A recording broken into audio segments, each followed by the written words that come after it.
MSW Media.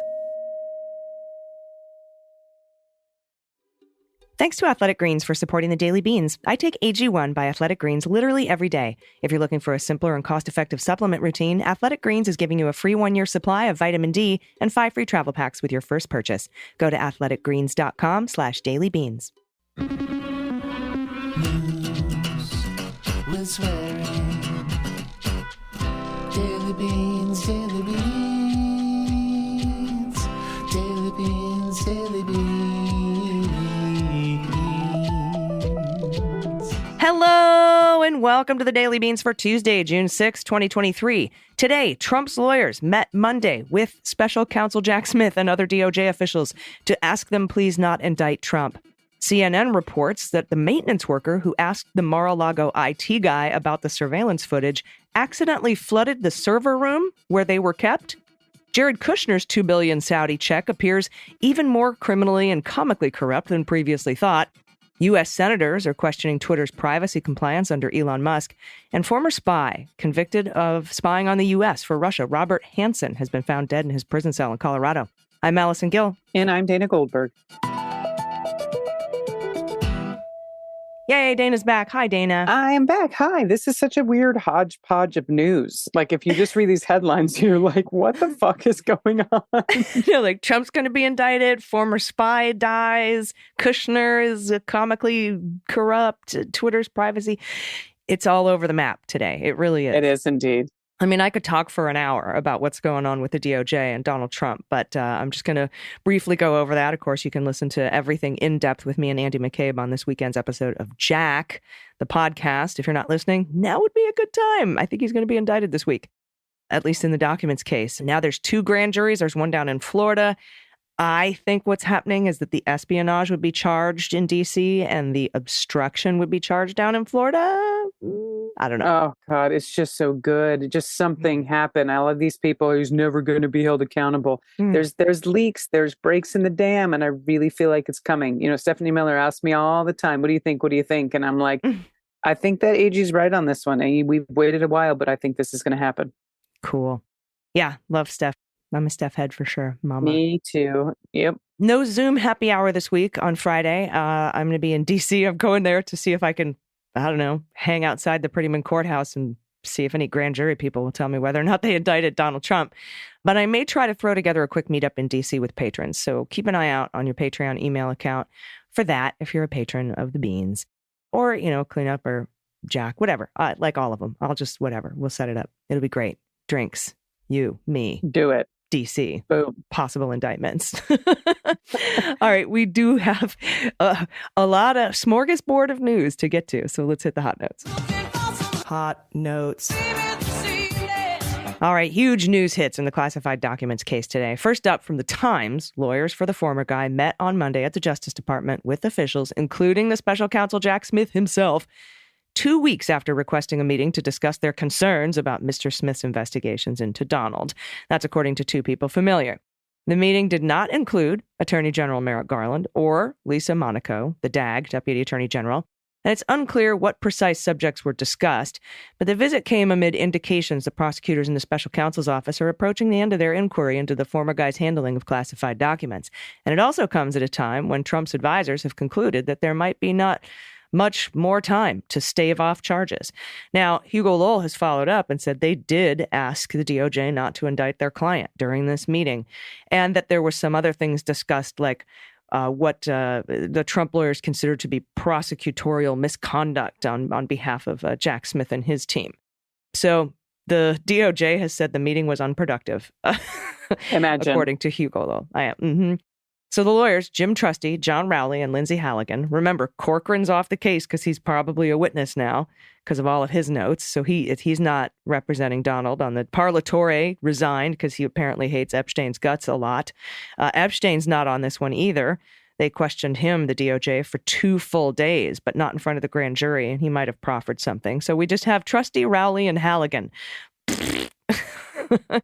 They spoke for nearly 2 hours to the Justice Department. The worst law firm ever. Yeah, totally. They declined to speak to reporters, though. Shortly after the visit, after 2 hours, man, Trump posted a message on his social media platform suggesting that they discussed that he could possibly be indicted. And he went bat-gonna crazy. I can't say bat shit anymore because everyone corrects this and it's like, bats don't have shit, it's gonna, or whatever it's called. Bat guano crazy. Mm-hmm. So I'm on a plane to D.C. tonight because the grand jury hearing the documents case is also set to meet this week. And the Florida grand jury is going to be hearing from a witness later in the week. So maybe they've flipped somebody in the obstruction case. Like maybe the guy who helped Walt Nauta move boxes and then spoke to the IT guy and then flooded, accidentally, the server room where the surveillance tapes were kept. That's this next story. It's crazy shit. The employee at Donald Trump's Mar-a-Lago drained the resort's swimming pool last October and ended up flooding a room where computer servers containing surveillance video logs were kept, according to sources familiar with the matter. It's unclear if the room was intentionally flooded or if it happened by mistake. The incident occurred amid a series of events that federal prosecutors found sus. At least one witness has been asked by prosecutors about the flooded server room as part of the federal investigation into Trump's handling of the classified documents. The flooded room, as well as conversations and actions by Trump's employees while the criminal investigation bore down on the club, has caught the attention of prosecutors. They're looking at it's like obstruction conspiracy, right?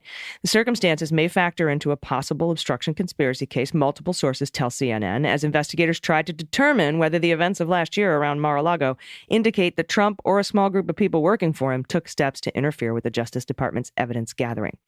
Prosecutors from the special counsel's office have focused their obstruction inquiries around Trump's body man, Walt Nauta, and a maintenance worker who helped Nauta move the boxes of classified documents ahead of federal agents searching the property last summer, and potentially others.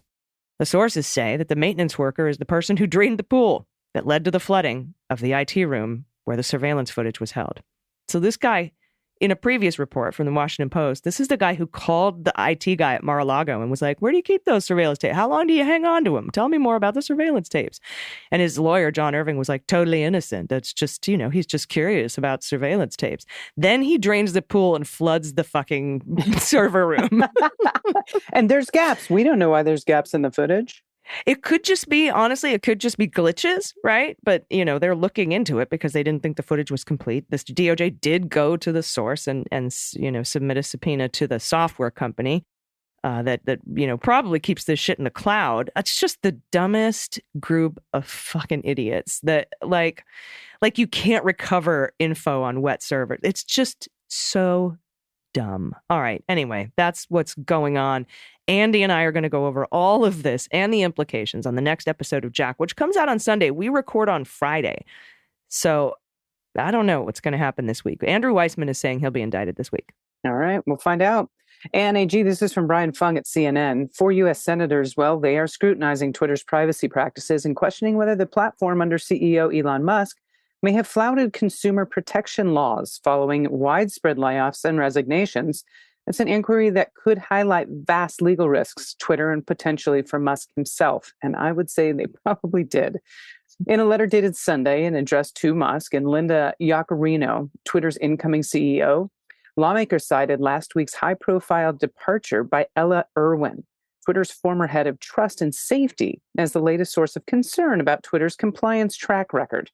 Sweeping staff changes at Twitter, combined with the hasty launch of new products, such as Twitter Blue, have repeatedly raised doubts about the company's ability to meet its legal obligations under 2 consent orders signed with the Federal Trade Commission in 2022 and 2011. This is from the lawmakers, and this is a quote. Mr. Musk's behavior reveals an apparent indifference toward Twitter's long-standing legal obligations, which did not disappear when Mr. Musk took over the company, said the letter, and a copy which was obtained by CNN. They went on to say, regardless of his personal wealth, Mr. Musk is not exempt from the law, and neither is the company he purchased. The letter was signed by Massachusetts Democratic Senator Elizabeth Warren, because she's a badass. We got Oregon's Dem Senator Ron Wyden, Massachusetts Dem Sen Ed Markey, and Hawaii Dem Sen Mazie Hirano. Twitter didn't immediately respond to a request for comment. The lawmakers asked Musk and Yaccarino to respond to a series of questions about Twitter's FTC obligations and whether the layoffs and resignations have hindered its ability to comply. In particular, the letter asks whether Twitter conducted a privacy and security assessment of Twitter Blue, its paid subscription service, before rolling it out earlier this year. No. No. Under its 2022 consent agreement, Twitter's required to perform such assessments, and I quote, prior to implementing any new or modified product. The letter also asked whether Twitter has maintained a comprehensive cybersecurity program to protect user data since Musk's takeover, and whether Twitter has met various reporting requirements, including obligations to report any significant data breaches to the authorities. I would again imagine they haven't. Yeah, the lawmakers asked Twitter to respond by June 18th.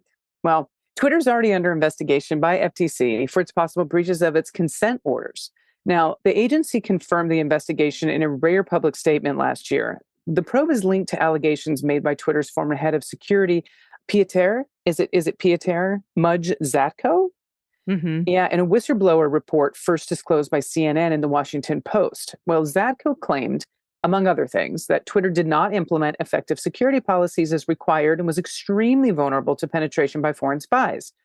Musk has some defenders in Congress. House Republicans have alleged that the FTC probe is intended to harass Musk and represents an example of the weaponization of the U.S. government.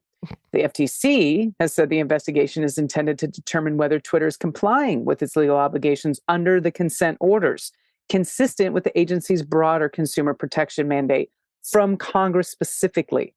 Yeah, we're weaponizing the government against Elon because we want to make sure that Saudi Arabia doesn't have all of our private user data. What a bunch of dicks we are. All right, from Best Lemon at Vanity Fair. Back in April, the New York Times reported Kushner's 4 years of Saudi ass-kissing and murder-excusing had paid off in the form of a $2 billion investment from the kingdom's sovereign wealth fund to his newly formed private equity firm. That struck a lot of people, ethics officials among them, as pretty shady, given that far from having impressed would-be clients with his investing prowess, the panel that performs due diligence for the Saudi fund concluded no one in their right mind would give the former first son-in-law a dime. Among other concerns, the panel noted that management was inexperienced, that the kingdom would be responsible for the bulk of the investment and risk, that its fee seemed excessive, and that the firm's operations were unsatisfactory in all aspects. Given those reservations, that's a nice way to put it, it warned that the country's public investment fund should stay far, far away from Kushner's firm, a recommendation that was overturned by the fund's board, which happens to be led by Crown Prince Mohammed bin Salman, i.e. the guy who approved a plan to kidnap, kill, and dismember a journalist with a bone saw, and benefited from Kushner's unwavering support within the White House and reported insistence that the prince could survive the outrage as he had weathered past criticism. Again, just so it's abundantly clear, the outrage and criticism were over a Saudi dissident and a U.S. resident being chopped up into pieces. So it wasn't that difficult for people to put two and two together and infer Kushner's firm seemingly got $2 billion to invest and at least $25 million to pocket regardless of performance. Goodness. As a thank you for being so good to a human rights abusing autocrat. And a news story from the Times suggests somehow even further shadiness than that. The paper's Kate Kelly and David Kirkpatrick report shortly before the 2020 election, Kushner unveiled a government-sponsored program dubbed the Abraham Fund, which the Trump administration said would raise $3 billion for projects around the Middle East, capitalizing on the Abraham Accords, which are the diplomatic agreements normalizing relations between Israel, the UAE, United Arab Emirates, and Bahrain. As part of that endeavor, Kushner and then Treasury Secretary Steve Mnuchin, crisscrossed the Middle East in the final months of the administration on trips that included trying to raise money for the project. But the Times reported, quote, it was a little more than talk with no accounts, employees, income, or projects. The fund vanished when Trump left office. The fund was overseen by Adam Bowler at the time, the head of a newly formed development finance agency, and a college roommate of Mr. Kushner's. Mr. Bowler joined Mr. Mnuchin on his Gulf visit in October and accompanied Kushner to Qatar and Saudi Arabia in December. Officials said the fund would invest in poorer countries that joined the accords, and its first projects were said to include upgrading checkpoints into Israel from Palestinian territories and building a gas pipeline between the Red Sea and the Mediterranean. Neither project went anywhere, nor did the efforts to enlist Gulf money. In January last year, Bowler announced the only publicly disclosed investment in the Abraham Fund was a commitment of up to $50 million from Uzbekistan, a relatively low-income country. Uzbek officials said at the time they sought to reduce poverty and foster regional cooperation. Long criticized for human rights abuses, Uzbekistan had begun a lobbying push in Washington to improve its image after a leadership change. Its new president also gave Mr. Trump a $2,950 silver replica of a historic building and his wife a $4,200 bed cover. But no money for the short-lived Abraham Fund was ever delivered. Yet, while the countries and the people who live there that were supposedly going to benefit from the Abraham Fund never saw a dime, Kushner and Mnuchin would soon be raking in the cash. As the Times notes, Mnuchin's newly formed commercial enterprise received $500 million in commitments from the Emiratis, Kuwaitis, and Qataris, plus one of the $1 billion from the Saudi Sovereign Wealth Fund within a few short months of his time at the Treasury Department ending. And while Kushner took slightly longer to get things off the ground, his new firm reached an agreement for $2 billion of investment from the Saudis 6 months after he left the government. And while we would never suggest anything about this looks less than totally above board, others seem to believe it might be. Quote, an examination of the two men's travels toward the end of the Trump presidency raises other questions about whether they sought to exploit official relationships with foreign leaders for private business. In the weeks after the election, Kushner made 3 trips to the Middle East, the last for January 5th summit in Saudi Arabia with leaders of the Gulf monarchies. Mnuchin, Steve, that day began a tour through the region that was planned to include private meetings with the heads of the sovereign wealth funds of Saudi Arabia, the Emiratis, Qatar, and Kuwait, all future investors. The path from public service to private investing is well trod by members of both parties. The 2 Treasury secretaries under Barack Obama later went to Wall Street, but Kushner and Mnuchin stand out for the speed of their pivots and for the sums they raised from foreign rulers they had recently dealt with on behalf of the United States. Kathleen Clark, a law professor at Washington University in St. Louis, who studies government ethics, said each fund raises different issues. For Kushner, quote, the reason this smells so bad is that there's all sorts of evidence he did not receive this on the merits. But for Mnuchin, who was a successful investor before entering the government, the biggest question is whether he was burnishing relationships as Treasury Secretary that he knew would be useful to him in the near future. Ms. Clark says, if he was, that's an abuse of his office. I don't know if it's criminal, but it's certainly corrupt. Kushner declined the Times' request for comment. A spokesman for Steve denied to the Times that he had solicited investments while working in the government and claimed, without providing any facts or specifics, of course, that some of the details were inaccurate. The spokesperson added the firm has diverse backers, including U.S. insurance companies, sovereign wealth funds, family offices, and other institutional investors. So, totally nothing shady. Yeah, not at all. I mean, I tell you what, AG, like, I've always paid attention to the news, and I know that there's corruption in this country, but to actually be reading about it every day and having it being investigated, and I mean, I know that the country went to shit when he got elected or when he stole the election, the orange bag of bone spurs. But he also created a situation where he and his entire family are now under a microscope, and I could not be happier about it. Yeah. Mm-hmm. That's what you get. And it's a collateral beauty from this shit show. Anyway, this is from Ben Brash, and Ben's at the Washington Post. Robert Hanssen. Now, he's a turncoat American spy whose leaks to Moscow, the FBI dubbed possibly the worst intelligence disaster in U.S. history. He was found dead in prison Monday. Now, Hanssen, 79, was found unresponsive at the Supermax prison in Florence, Colorado. And this was about 6:55 in the morning. That's according to news release from the Justice Department. Medical staff tried and failed to save him. And that's also in the release. The former FBI agent was sentenced to life in prison for espionage in 2002. His actions were so damaging that 2 decades later, the FBI has a webpage explaining what he did and how they uncovered his ruse. And I love that they call it that. Such a... Hanssen was arrested February 18th of 2001 for spying on behalf of Russia and the former Soviet Union. That's according to the FBI. He used the alias Ramon Garcia with his Russian handlers, with whom he exchanged highly classified national security information for about $1.4 million in cash and diamonds. I'm telling you, the news stories this fucking day, they all sound made up. It's all like bad writer's room. It really is. Everyone would be like, pass. All right. Yeah, you flooded the surveillance tape server room with the pool water? Come on. Yeah. After you spoke to the IT guy about where the surveillance stuff might be? No. It's too on the nose. And the Onion is like, you're putting us out of a job. Oh, yeah. Mm-hmm. Now, this is a quote from the story. The information he delivered compromised numerous human sources, counterintelligence techniques, investigations dozens of classified U.S. government documents and technical operations of extraordinary importance and value. That's from the FBI about Hanssen. Now, the FBI wrote that his espionage activities began in 1985, and that was about 9 years after he took his oath with the Bureau. The federal government established the Commission for the Review of FBI Security Programs in the wake of this huge scandal. Now, it's in review of security programs published in March of 2002. The commission described Hanssen's espionage as possibly the worst intelligence disaster in U.S. history. And I can only imagine that might get overtaken with the Mar-a-Lago documents case.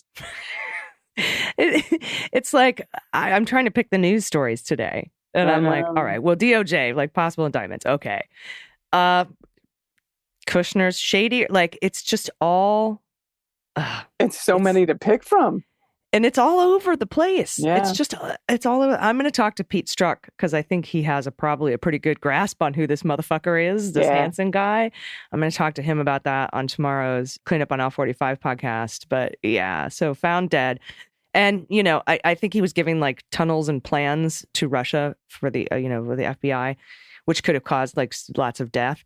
And I don't know how what he did compares to what Donald Trump may or may not have done with his classified documents. True. You know, we could be anywhere from he was giving Iran nuclear information to Saudi Arabia so he could have golf games on his properties, to he just really wanted to show off his Iraq map to Kid Rock. Like we it could be anywhere in there, you know. Funniest example you could have possibly come up with.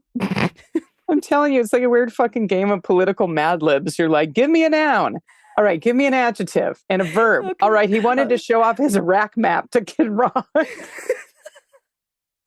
He could be a washed up has-been music star that really should change his name to Man Rock. Oh, so good. Boy Rock. Oh, God, what a dipshit. All right, everybody, we need the good news today, and it's going to come right after this quick break. If you have good news, you can send it to us at dailybeanspod.com. Just click on contact. We'll be right back.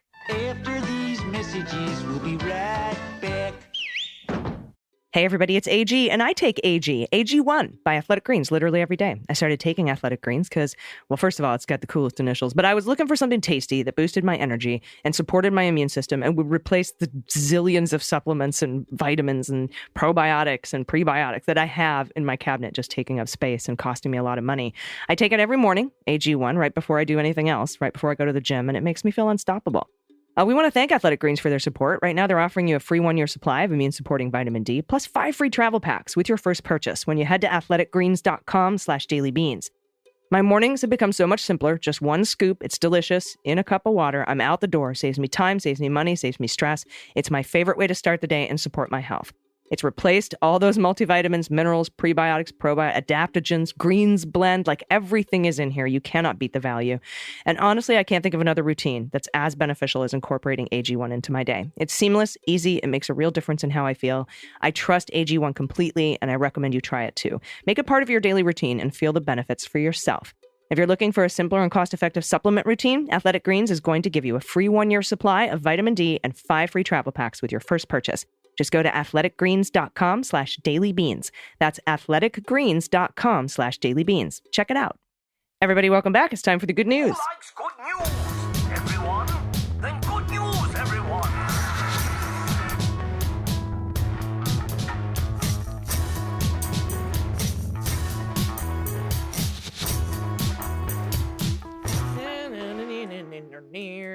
Good news, good news. And if you have any good news, confessions, corrections, shout out to an adoptable pet in your area if you can't pay pod pet tax, a local business, your business, if you're making or creating something. I know we got a lot of entrepreneurs here that listen to the program.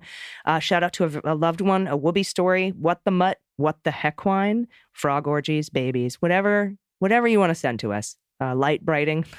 Oh, Republicans getting pegged. We love it. Yeah. Pegamaga. Mm-hmm. All right, everybody send it to us at dailybeanspod.com and click on contact. Production correction.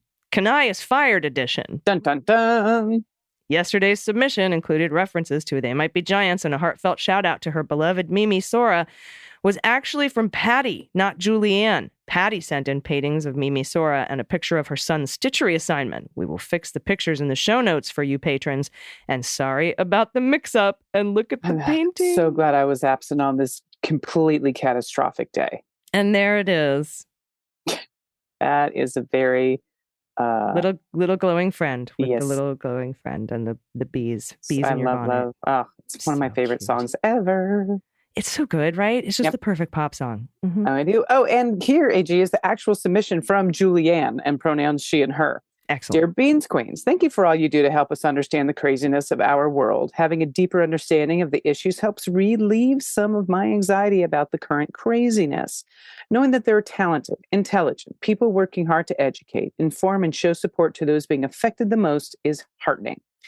I have been inspired by your repeated examples of reiteration that we can all make a difference in our own way. I've often felt helpless, wondering what I could possibly do to help move our society in a positive direction. You've inspired me to look at my talents and think about what I have to offer. I started an Etsy shop during the pandemic to sell small pieces of original art with inspirational messages. My best-selling pieces are kintsugi, is that right? Mended hearts, and art kits. Kintsugi is the Japanese art of mending broken things with gold. Transformation is not just about putting the pieces of one's broken life back together. It's about a reinvention of self in which our shattered pieces are alchemized into a beautiful, thriving masterpiece. Love that. I know. For Pride Month, I've created rainbow Pride versions of the paintings and art kits, and I'm selling them at 25% discount.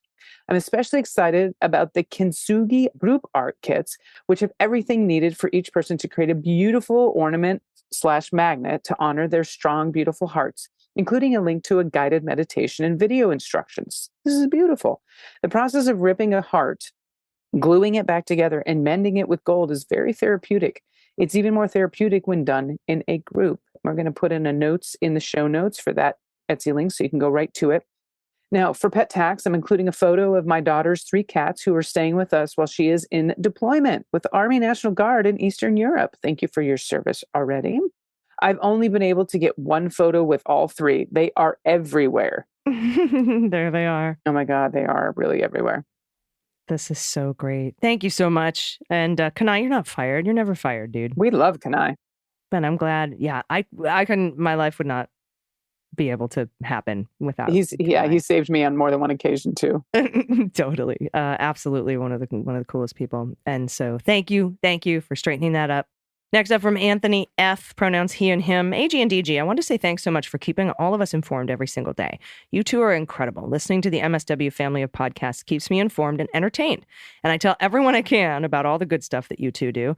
I'm paying a pet pod tax with our pup Cam. I won't ask you to play What the Mutt because he's a legit full-blown mutt. I think he's literally a mix of just about everything. We got him from a rescue that helped him recover from heartworms. He's overcome that and some other health problems and is a big, lovable goof who loves the cold weather and snow. We're happy to have this big lug in our lives.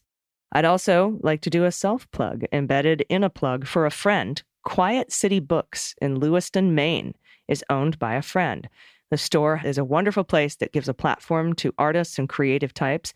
I did my book release there a few years ago, and I've participated in a few author reading events throughout the years.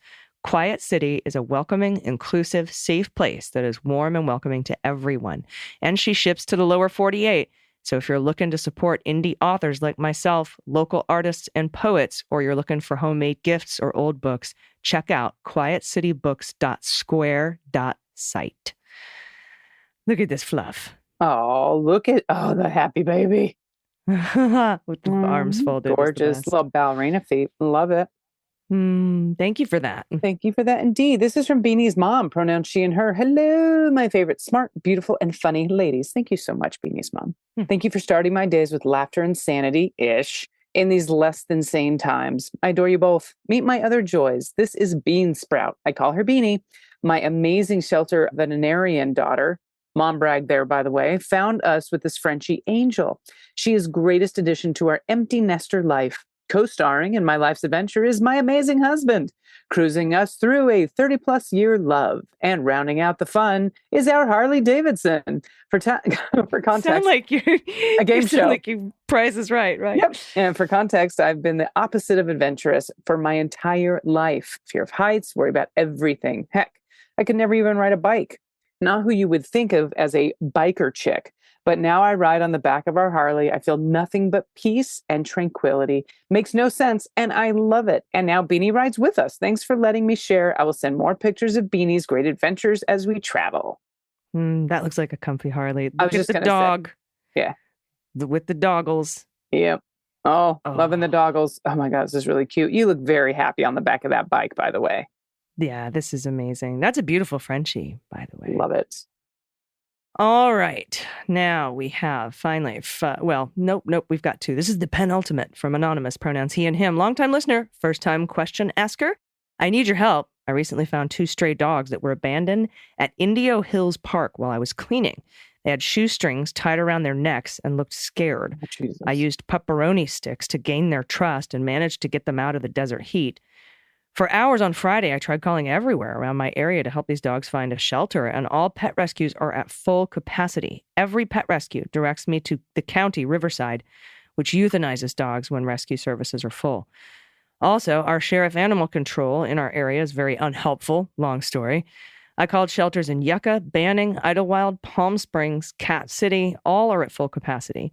Ukaipa Rescue wants to see pics of the dogs before accepting them or no vacancy. I checked with the animal hospital campus and both dogs have no chips. I don't know the type of dogs that they are. The little dog is female and extremely shy, but she can be held like a baby. She cries a little when I place her back on the ground. The small, medium one is male and is also shy, but friendly around dog, snacks, and stays by your side. I have no friends at all to help me. My coworkers pretty much told me good luck with that. I might get fired for wasting company time helping these dogs. I don't know where to go or how I'm supposed to help them. I have no resources. If you know anyone that wants 2 dogs or a location that is not a kill shelter, please let me know. I thank you for your time and patience, and I will forever vote blue. I only have a picture of one of them. No. So anyone in the Yucca, Banning, Idlewild, Palm Springs, Cat City, Ukaipa area, anyone at all, that's California, reach out to us, hello@MullerSheWrote.com, and put dogs in the subject line, rescue dogs, or, something that in the subject line that I know that that's what that is, so I can shuffle it up to the top of the pile, and we'll see if we can help you out. That's a beautiful pupper. I know, they look really sweet. They look awfully sweet. I really hate people sometimes. Yeah, and Anonymous, if we can't find anybody or you don't find any help, just reach out to me directly. hello@MullerSheWrote. I mean, I'm in this area. I'm sure I can help find somebody at least to foster these dogs. I know a couple of great foster folks. So we'll get in touch. But thank you for that submission.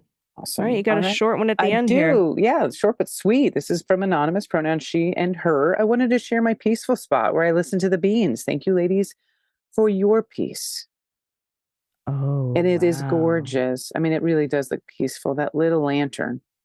Where and is the moon. that? I know. I mean, I don't know, but I know it looks like it's overlooking water. It looks very sweet.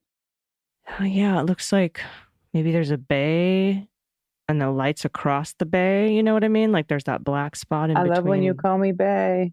Hey, Bay. Hi, Bay. Yeah, looks very sweet. That makes me super chill. I'm like super chill right now. I love it. Just staring at this photo. Thank you for that. Everybody send your stuff in. Happy Places, What the Mutt. If you need help with something, shout out for your business, anything at all, send it to us at dailybeanspod.com and click on contact. I'll be back in yours tomorrow. You're going to be out. You're here tomorrow. We have to work out a time once I land in the District of Columbia. Indeed, we do. And a little good news. This is just more of like another Beans meeting moment. I was at a concert last night. I'm in New York for the week. And someone came up and said, Dana? And I said, yeah. They said, Dana Goldberg. And you have to remember, we're on the podcast. Like not many people, unless they go into a deep dive, know necessarily what we look like. so it's not like she heard my voice and she was like, I'm a Beans listener. I can't believe it. She was, and I want to keep her, anonymous, but she was at a concert with her son and has taken him to 4 or 5 of the same concert with with the Indigo Girls. And I just love that she was there with him. And Alec is a teenage boy and it was a beautiful night, but she came up and said hi. We took a picture and anyway, it just made my night. So another Beans listener, I know you're out there. You say you listen every day. I want to keep you anonymous, but it was such a pleasure to meet you. So always come say hello. It really makes my day. And I mean it. You're never bothering me. Never bothering me. Oh, that's so cool. I know. Samesies, right? I remember I was at a coffee shop and, somebody was like, what name should we put on the cup? And I'm like, just put AG. And somebody was like, AG? Yep. Muller, she wrote? And I was like, why, yes. And they're like, oh my God. I was like, oh my God, you. And then we had a hug and it was great. And we talked about the cross stitch that was for sale in the shop. It was a lovely, lovely encounter. Always love that. Wonderful. All right, everybody. We'll be back tomorrow. Until then, can it get weirder? What's the news tomorrow? I don't fucking know. I'd love an indictment. I'd rather go from weird to fuck yeah. I have to, I'm traveling, so I can't take my bottle of Veuve with me. So I'll have to, fork over the extra for the extra expensive shit when, that you pay, the markup you pay at hotels if something happens while I'm away. But, no, Instacart something. Yeah, you know what? That's cheaper than a hotel bottle of champagne. Trust me, you can Instacart something to your hotel and you can just celebrate. Good effing call. Right. All right. I don't know why I abbreviated fucking, but good effing call. All right, we'll be back in your ears tomorrow with who the fuck knows what. Until then, please take care of yourselves, take care of each other, take care of the planet, take care of your mental health. Vote blue over Q. And take everyone you know with you. I've been EG. And I have been DG. And them's the beans. The Daily Beans is written and executive produced by Allison Gill with additional research and reporting by Dana Goldberg. Sound design and editing is by Desiree McFarlane, with art and web design by Joelle Reeder with Moxie Design Studios. Music for The Daily Beans is written and performed by They Might Be Giants, and the show is a proud member of the MSW Media Network, a collection of creator-owned podcasts dedicated to news, politics, and justice. For more information, please visit mswmedia.com. MSW Media. Hi, I'm Harry Littman, host of Talking Feds, a roundtable that brings together prominent figures from government law and journalism for a dynamic discussion of the most important topics of the day. Each Monday, I'm joined by a slate of Feds favorites and new voices to break down the headlines and give the insider's view of what's going on in Washington and beyond. Plus sidebars explaining important legal concepts read by your favorite celebrities. Find Talking Feds wherever you get your podcasts. Hi, I'm Moji Alawodeyal from the Feminist Buzzkills Live Pod, the only podcast that helps you navigate the news in this post-pro anti-abortion hellscape. Each week, with co-hosts Marie Kahn and Liz Winstead, we dissect all the news from that sketchy intersection of abortion and misogyny with providers and activists working on the ground. The cherry on top is we have amazing comedy guests who help us laugh through the rage. Feminist Buzzkills Live drops Fridays wherever you pod. Listen and subscribe, because when BS is popping, we pop off.